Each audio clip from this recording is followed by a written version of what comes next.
Alright, g'day.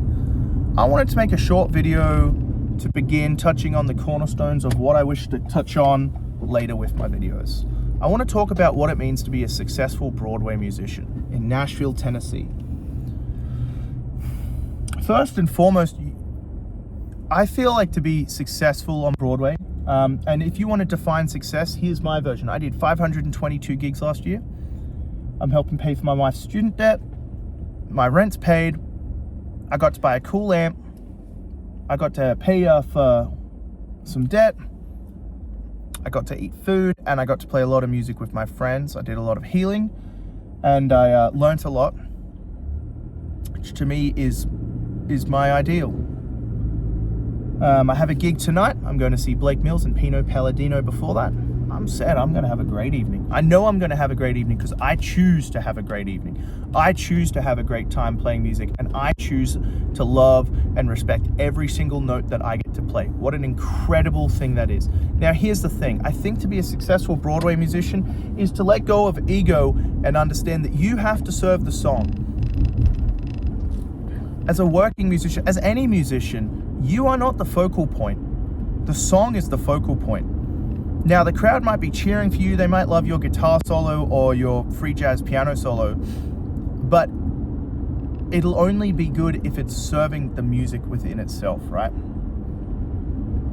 There's so many mind-blowing players on Broadway. Guys who just play the record like the record, and guys who can manage to play all the parts of the record at once.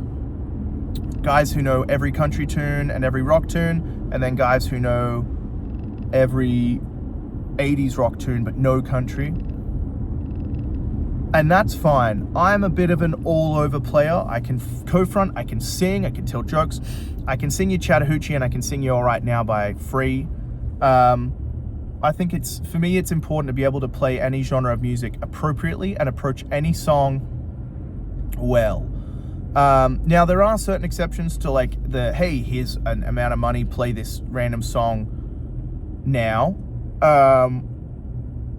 One time someone tried to do that to me with Black Hole Sun, and I was like, no, that's like, I can't read tab very well, so I'm screwed. But, they got upset when it failed, but I was like, oh. Keeping your expectations realistic is really important on Broadway. A lot of people complain that, well, you have to pay to play. No, sir. If you're doing that, you have been scammed. A lot of people complain that, oh, the parking's too expensive. Well, did you ask the person who booked you where the parking is validated? Is it at 333? Is it at 147? Did you know that if you park at the library after 5 p.m., it's $10 flat? Did you perhaps get a QR code for one of the Metropolis garages, like the one on 2nd Ave, 1st Ave, the one on 3rd Ave, the one up down 4th Ave? Did you do your research? Did you clarify research and do the right thing? Did you learn the songs? Did you play the songs at the appropriate style? Do you practice your instrument when you're at home? Did you learn to help and sing? Do you know how to talk to a crowd? Do you know how to smile and play? Do you know how to have fun when there is no one in the room and the band is perhaps 50 fathoms below your level? There's one. Go humble yourself and take the best gig you've got, like crazy money gig, and go take the worst money gig with the band who just got here and none of them can play. And you will learn how to appreciate what you do. To be a successful Broadway musician, to me, means to understand that at any given point, I'm able to pick up gigs. Now, slow season's slightly ending. I went from 14 gigs in December to 2 gigs a week. I was worried. Well, hey, my buddy got back from tour, so he's taking 3 of your gigs a week. Oh, hey, the venue canceled it. Hey man, we tried someone else and he was better. All the excuses, all the blah, blah, blah. Someone once said to me, you should be confident enough in your ability to pick up another gig. That's the sign of a good musician. And so I had to work really hard to live and be prepared for the slow season, but also to be ready to take on any and all work. Because some people will say, well, I won't take a gig here and I wouldn't play that. And oh, the bass pays only $50 on this circuit, or it's not this, or it's not this. Waving to my neighbor there. But I don't know. I don't have that bone in my body. I say, give me the gig. I'll do the gig. I love gigging. And I was very thankful to have food on the table and rent paid. You know, there was some scary months and stuff, but look, if you're interested in me talking about this more, I'd love to get in depth. My metric of what a successful Broadway musician is going to be very different to everyone else's.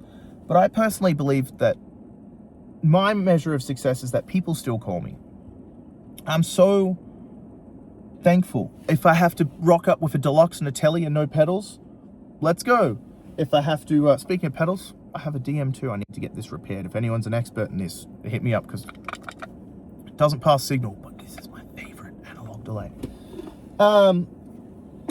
You know, if I have to show it with the Axe effects and a half-tuned floating bridge guitar, I'll do it. It's about honoring the gig. I think that's the biggest thing. Now, there's bands who perhaps aren't as musically inclined, but are mind-blowing performers, so it doesn't matter. And then there's bands who blend both. And then there's bands who, there's no performance at all, but they play music at an insanely tight level. Finding your own corner and your own niche is the big thing. A lot of people complain that, like, oh, these cliques don't want you in it. Or like, you'll never break in. But perhaps your lot in life was not to break in. I wish I could be a session player, you know? I wish I could be a #1 session player. There's guys younger than me who are session players. I'm not good at every style of music. I don't have the best ability all the time. I'm not the best player. But I'm lucky enough that I get to do a couple sessions, and I get to do some sessions with people I really love and care for. But I also recognize that I'm not #1. And if I'm the same price as someone who's a lot better, why wouldn't they call them? But that guy probably couldn't do the Broadway gig that I'm doing. And then the big road guy, I couldn't do his gig, but he couldn't do my gig, and vice versa, you know what I mean? It's all about recognizing that your path in life is different. Now, I think Broadway is awesome. I'm going to advocate for Broadway until I die. I have done over 2,500 gigs on that street. I did 522 gigs last year, and I had a great time doing it, and I'll have a great time doing it again. I really enjoy it. I really enjoy playing.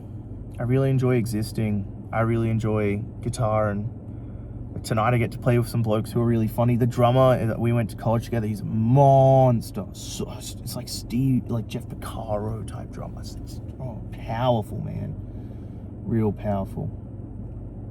Yeah, I don't know. I'm super excited. So look, if you're interested, I'll talk more about Broadway, you know. I even break down how much I make, gear I bring, my rig, my guitar I made for it. But I think the secret to being a Broadway musician is being open and accepting that, you know, some people say, oh, if you're down there, it means you're not good enough. But no, I don't believe that. I think if it's a starting point, which for me it was, I had all this knowledge, but never gigged. Big bands, you know, maybe. But I wasn't ready for the big stage, and I needed Broadway. Broadway helped me, and it helped me a lot to become who I am. And I can't thank, 5 years of gigging every day enough. But I don't think there's anything wrong with Broadway. I think Broadway's good, and I think it's an important asset to this town. I think a lot of people forget that. Without Broadway, this town would be missing a lot of things. I think that's something to think about. Yeah, I don't know. I love it all.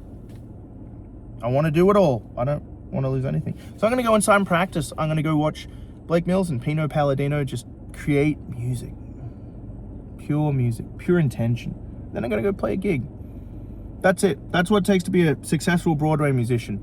Just listen to some Australian bloke waffle on YouTube. Sun's out. It's nice today.